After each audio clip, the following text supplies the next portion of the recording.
and English literature. What to do? I went to law school for a year. I didn't care for it, so I withdrew. All right, so between then and the time that really it took you to think of putting on your first concert as a professional concert promoter, how did this come to be?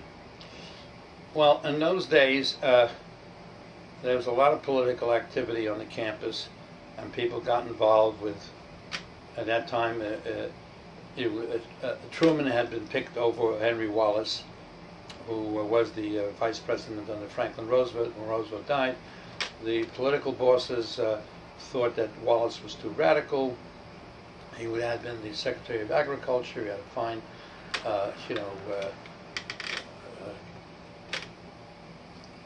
had a fine time. He did some great things, but the bosses felt they wanted somebody they can control better, and so they went and they got Harry Truman, who was a senator, and incidentally, he had conducted a committee about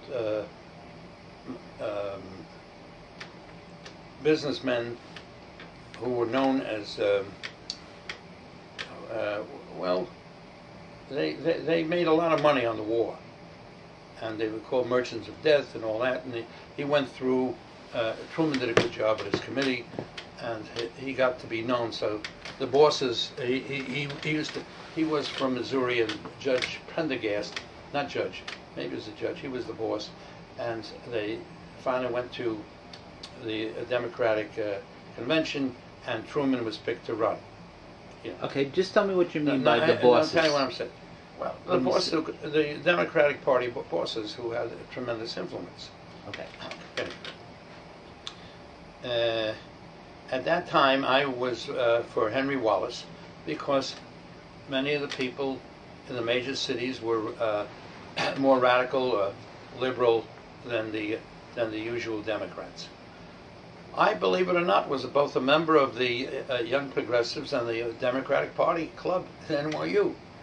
I guess this is true. I had friends in both, and I wasn't so totally committed. I mean, it wasn't like being a member of the Socialist or the Communist Party, which had discipline. Anyway,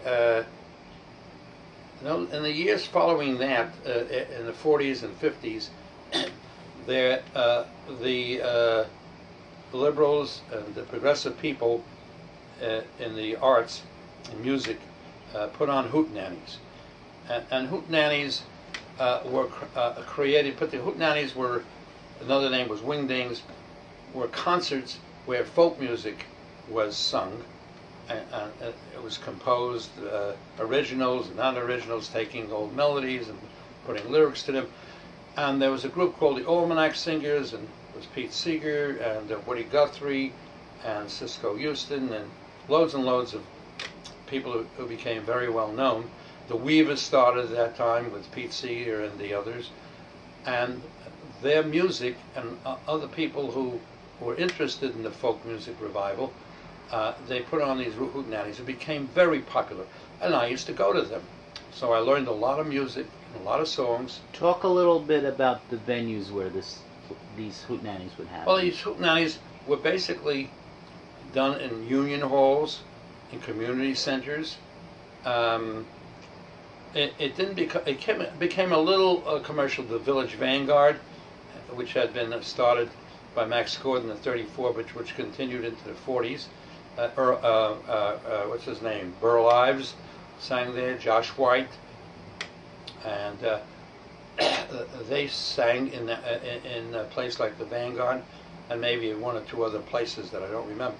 But they would play in a church or a synagogue or a community place, union headquarters, also at political clubs, and so. But the hootenannies, they were open to the general public, and people paid and went and heard the songs. And that's how the Weavers, when they got their start, they worked at the Vanguard. Pete Seeger got well known, and I was part of it in the sense that I attended. By attending, I learned many of the songs, and I got to love them, and I loved to sing right away. So does my brother Bert, and incidentally, he was in Pete Seeger's neighborhood chorus sometime in that same period. He had gotten out of the Army, in the 50s, after me and my younger brother. Did you know also that Pete Seeger used to teach at City and Country School? Yes, I did. Oh, you did know. I want you to continue on this, but just quickly, can you remember how these hootenannies advertised their appearances? If you have any memory of, because obviously... Well, they leafletized. At that point, they were probably announced by Oscar Brand, who had a program at WNYC in 1945, and it's still going today, 60 years later. And incidentally, that's being commemorated today. What's the date today? The 10th? I think so. 10th Yeah. of October. Okay. Next week, in 1945, in November, WNYC is commemorating Oscar Brand's 60th working at WNYC with the folk music program. And I was just interviewed by WNYC, and I'll be part of that program, talking about his involvement with the music. And incidentally, when I started my series of folk music concerts at midnight, he was the third artist I booked. Pete Seeger, what's his name, Earl Robinson, and then Oscar Brand.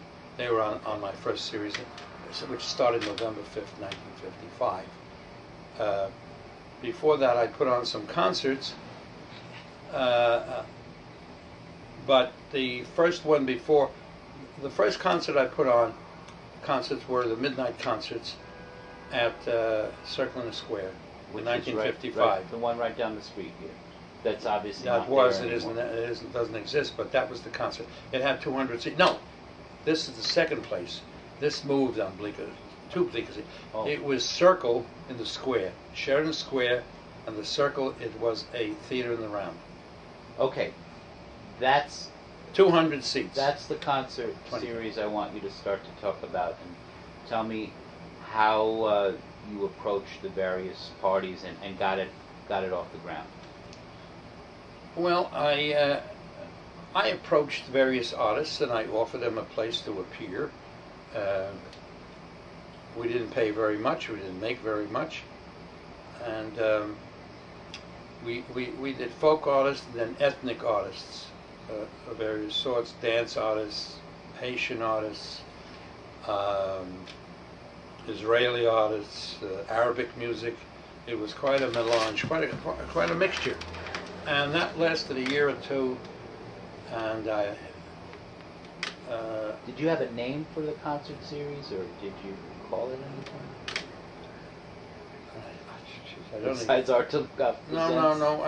No, it had a name, Midnight Folk Concerts or something. I have it somewhere. I'm not sure. Now, I remember you telling me once that you used to leafletize yourself. Yes, I leafletized all my concerts in those years. But I must tell you, before I started that in '55, or rather right after, I didn't have the Village Gate. That was '55, and those concerts were by leaflet and word of mouth, and I'm sure Oscar Brand, on his weekly radio show in the Saturday evenings, was able to, publicize it. And that was basically, and also we got press in some of the newspapers. I don't remember which newspapers, but certainly. Did you have the kind of budget where you could put ads in papers, or not so much? Well, the first concert I put on in 1955, I had a very small ad in the Village Voice, and that was the McCarthy era, and my first artist was Pete Seeger, and I guess they were so frightened they made my name very large lettering, bold, and Pete Seeger very small. I don't know who they were trying to fool. Anyway. Well, what do you mean who they? The Village Voice? The Village Voice, yeah. Really? The ad. I went around with leaflets, small. I used to take a full page, 8.5 by 11, and then I brought my first ads were put together by Lorraine Hansberry, the famous playwright. I don't know if many people remember what a mimeograph is. But it was a stencil. There was a stencil, and you had to type on it, and then you put it on a machine, and then you would, with ink, and then the leaflets would come out. So I would take a 8.5 by 11 sheet and cut it in 4 parts. So every sheet gave me 4.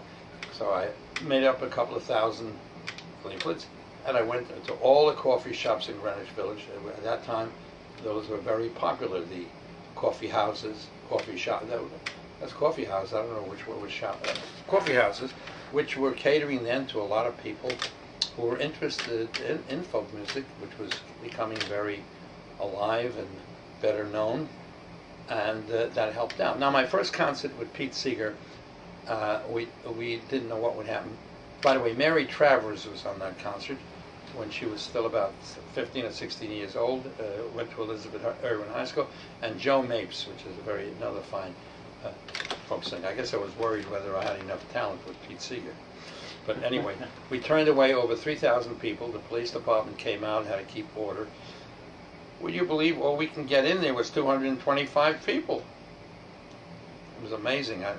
Do you remember what you charged for a ticket? Oh, about $2. That was it.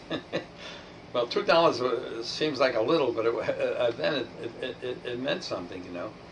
And you know, living was easier. Rents were very reasonable. Food was reasonable. Everything. People came from all over, and I guess the people that went to the hootenannies knew about it, because we leafletized them, and the word spread all over. And the coffee houses were very helpful in us reaching people who wanted to come to the hootenannies. And then the Weavers had started on Decca Records, even though they were blacklisted or being blacklisted. And that's one of the reasons Pete Seeger was able to get away, because of what happened to many of the folk singers. Well, the Weavers, who really were terrific and already had a contract with Decca, they couldn't get work in many concert halls, and so it was easier for me to book artists, because unfortunately the McCarthy period laid off a lot of people. But as time went on, the folk music got stronger and stronger, and it got way beyond the hootenanny stage. It finally ended up with the Kingston and the Tarriers. Well, but it was never actually, you know, against the law to book someone like Pete Seeger. But they would make life difficult for you if you were. Well, they would try to. In New York, they didn't get away with anything. There was no blacklist ever on theater, but it extended concerts.